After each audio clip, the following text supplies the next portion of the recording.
Guys আজকে একটা video পাইলাম রাজের, ও অনেক ডিপ্রেশনের ভিতরে আছে, ও বহুত কান্নাকাটি করতেছে। আপনারা পুরো ভিডিওটা দেখবেন, ও অনেক বলে প্যারার মধ্যে আছে। পুরো ভিডিওটা দেখবেন, পরে আমি কিছু বলবো।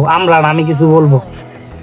আমি জানি না, আমি এত সহ্য করি, এতই করি, তারপরে সবসময় আমার লোকই খারাপ হয়। এই যে আমার একটা বাচ্চা হইলো, কিছু হলেই ঘর থেকে বেড়ে যায়, কিছু হলেই ঘর থেকে বেড়ে যায়, কিছু হলেই ঘর থেকে বেড়ে যায়। আমি প্রত্যেকবার ওর দোষ, তারপর আমি পা ধরে রাখি। কেন রাখি? আজকে যদি কিছু হয়, সব দোষ আমার হইব, যে আমার লাগে মনে আমার বউ ঠিক না, সবাই আমার দোষ দিব, এটাই স্বাভাবিক।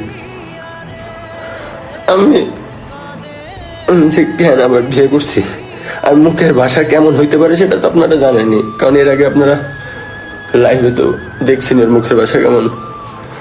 আর একটা হাজবেন্ড কখন তার ওয়াইফের নামে লাইভে এসে সব কথা বলে, এটা তো আপনারা বুঝতেই পারতেছেন কতটা কষ্ট।